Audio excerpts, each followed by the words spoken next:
Olá! Hoje a gente vai analisar um capítulo bem intenso do Evangelho de Mateus, o 22. Tem umas parábolas e uns diálogos assim bem diretos. É verdade. Começa logo com a parábola da festa de casamento, né? Isso! Um rei prepara um banquete para o filho, mas olha só, os convidados que ele chamou primeiro Hum, simplesmente não vão. pior, né? Alguns até maltratam os servos que levaram o convite. Exato, e o rei fica assim furioso, manda castigar esses primeiros convidados e depois manda chamar todo mundo. Qualquer um que encontrasse na rua, né? Diz o texto. Bons e maus. Para encher o salão da festa. Aí o salão lota, mas tem um detalhe aí que sempre me chama atenção. Ah, sim. O homem que estava lá, mas sem a roupa de festa, a veste nupcial. Isso. O rei vê, pergunta por que ele está sem a roupa adequada e manda tirar ele de lá.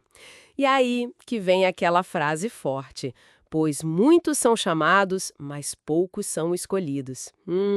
O que isso quer dizer exatamente? Não basta ser chamado. Bem, parece que o chamado é amplo, né? O convite é para todos, mas a escolha envolve uma resposta adequada.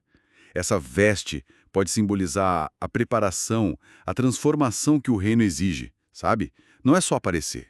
Entendi. Tipo uma resposta ativa, uma mudança de vida, talvez? Exatamente. É uma interpretação forte. E olha, a tensão só aumenta depois disso. Verdade. Aí entram os fariseus e os herodianos. Que dupla, hein? Pois é, grupos que normalmente nem se bicavam, mas se juntaram para tentar pegar Jesus numa armadilha. E eles chegam elogiando, né? Mestre, sabemos que és verdadeiro, ensinas o caminho de Deus, aquela coisa. Aquela adulação para tentar baixar a guarda dele, e aí vem a pergunta. A pergunta capciosa. É lícito, é certo, pagar um imposto a César, o imperador romano, ou não? Uma pergunta muito perigosa na Judeia daquela época, né?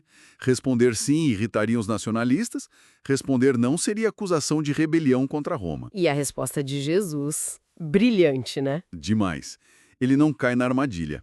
Pede para ver a moeda do imposto, um denário. De quem é essa imagem e essa inscrição? Eles respondem o óbvio, de César. Aí ele solta: dai, pois, a César o que é de César. E a Deus o que é de Deus. Pronto. Uma resposta que, tipo assim, reconhece a esfera da autoridade civil imposta de César, tem a imagem dele, mas reafirma a soberania de Deus sobre tudo mais. Deixou eles de boca aberta, né? Sem ter o que contra-argumentar. Totalmente. Mas não acabou, viu? A pressão continua. Sim, porque logo depois chegam os saduceus. E eles tinham uma questão teológica bem específica. Isso, os saduceus não acreditavam na ressurreição dos mortos. E eles vêm com um caso hipotético baseado na lei do levirato. Aquela lei que dizia que se um homem morresse sem filhos, o irmão dele devia casar com a viúva para dar descendência ao falecido, certo? Exatamente. Então eles contam a história de uma mulher que casou com um irmão, ele morreu, ela casou com o segundo, ele morreu, e assim por diante, até o sétimo irmão.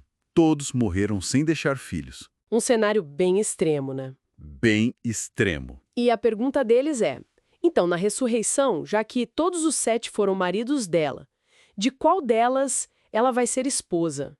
Eles achavam que, com isso, provavam que a ressurreição era um conceito absurdo, né? Claro, mas Jesus aponta o erro fundamental deles. O que ele diz? Vocês erram por não conhecerem as Escrituras nem o poder de Deus. Primeiro, ele explica que na ressurreição a vida vai ser diferente. As pessoas não vão se casar nem ser dadas em casamento. Serão como os anjos no céu. Ah, então a premissa da pergunta deles estava errada. Exato. E depois, sobre a ressurreição em si, ele usa as próprias escrituras que os saduceus aceitavam, a Torá. Ele cita a passagem do Êxodo, quando Deus fala com Moisés na sarça ardente. Eu sou o Deus de Abraão, o Deus de Isaque e o Deus de Jacó. Isso. E o argumento de Jesus é: Deus não é Deus de mortos, mas de vivos. Se ele se apresenta como o Deus desses patriarcas, é porque, para Deus, eles estão vivos. Uau! Que sacada! E como a multidão reagiu? Ficaram maravilhados com o ensinamento dele. Os saduceus ficaram calados. Imagino. Mas os fariseus não desistiram, né? Ouvindo que Jesus tinha silenciado os saduceus, eles se reuniram de novo e mandaram um deles, um perito na lei, para fazer mais uma pergunta-teste. Mestre, qual é o grande mandamento da lei? Jesus responde de forma direta, citando a própria lei. Primeiro, o Shema Israel. Amarás o Senhor teu Deus de todo o teu coração, de toda a tua alma e de todo o teu entendimento. Esse é o maior e primeiro mandamento. E o segundo? E o segundo, semelhante a este, é: amarás o teu próximo como a ti mesmo.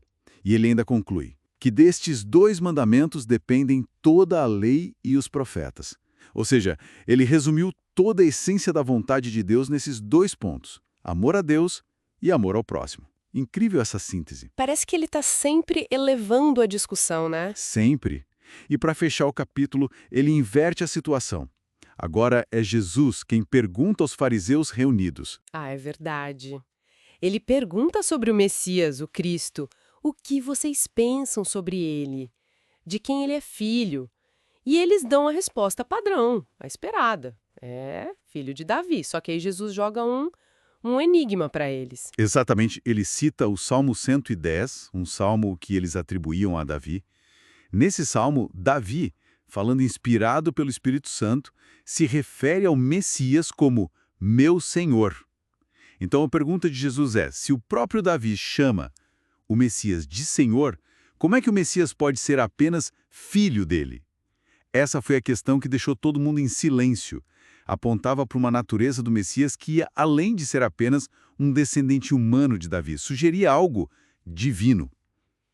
Ninguém conseguiu responder. Ninguém.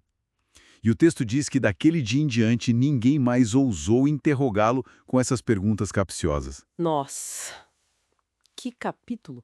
Então a gente vê Jesus navegando por essas armadilhas todas, né? Política, teologia. Com uma sabedoria impressionante. E ao mesmo tempo ele está ensinando sobre o reino, sobre a autoridade, sobre a vida eterna, sobre o coração da lei. E termina com essa pergunta sobre a identidade do Messias que cala os opositores. Exato. E essa pergunta final sobre Davi chamando o seu descendente de Senhor. Nos deixa pensando, né? Pensando em quê, exatamente? Bem, como essa ideia de uma dupla natureza do Messias, humana e divina, que parece estar implícita ali, se conecta com a autoridade que ele demonstrou ter ao longo de todo o capítulo. Ah, interessante. Como a compreensão de quem ele realmente é muda a forma como vemos suas palavras e ações. Isso. Fica aí uma reflexão. Será que as expectativas que as pessoas tinham sobre o Messias davam conta da figura complexa e divina que Jesus estava revelando ser? É algo para a gente continuar pensando.